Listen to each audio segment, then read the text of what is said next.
I've been disappointed because something that I really valued and loved just wasn't worth that much to the customer. And it might be a hard reality, but I would rather know that than continue to build things that the customer just doesn't care about and isn't willing to pay for, because it's obviously not going to be sustainable for our business over time. Speaking of time, I don't think that pricing research needs to take a year. It really doesn't. I think you can get a ton of insights, everything I'm discussing here, in as little as 3 months if you're efficient.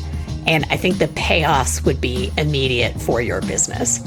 I also think, and this might be controversial to some, that this work shouldn't sit in the finance department. And I know that there are a lot of CFOs out there that probably would disagree with me, but here's my thinking. The crux of an effective pricing strategy is understanding customer value. So I think that marketing or product should own and drive a pricing strategy. Of course, you do want the participation of finance, of sales, customer success. Really, this is a company-wide initiative. But at the end of the day, you're trying to understand value. You need to communicate it effectively to customers, even in the research. And then after you've done the research and you have all these insights and you've done your modeling, you need to be able to implement it. And I therefore think that marketing is where I would deploy this.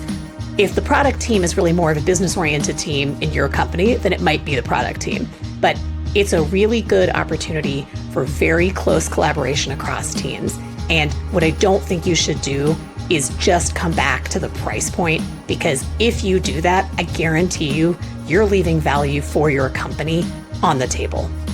I also think if you do a good job with pricing research, the CFO at the end of the day is going to be happier because she is going to have more confidence in the choices that product is making and in other go-to-market investments.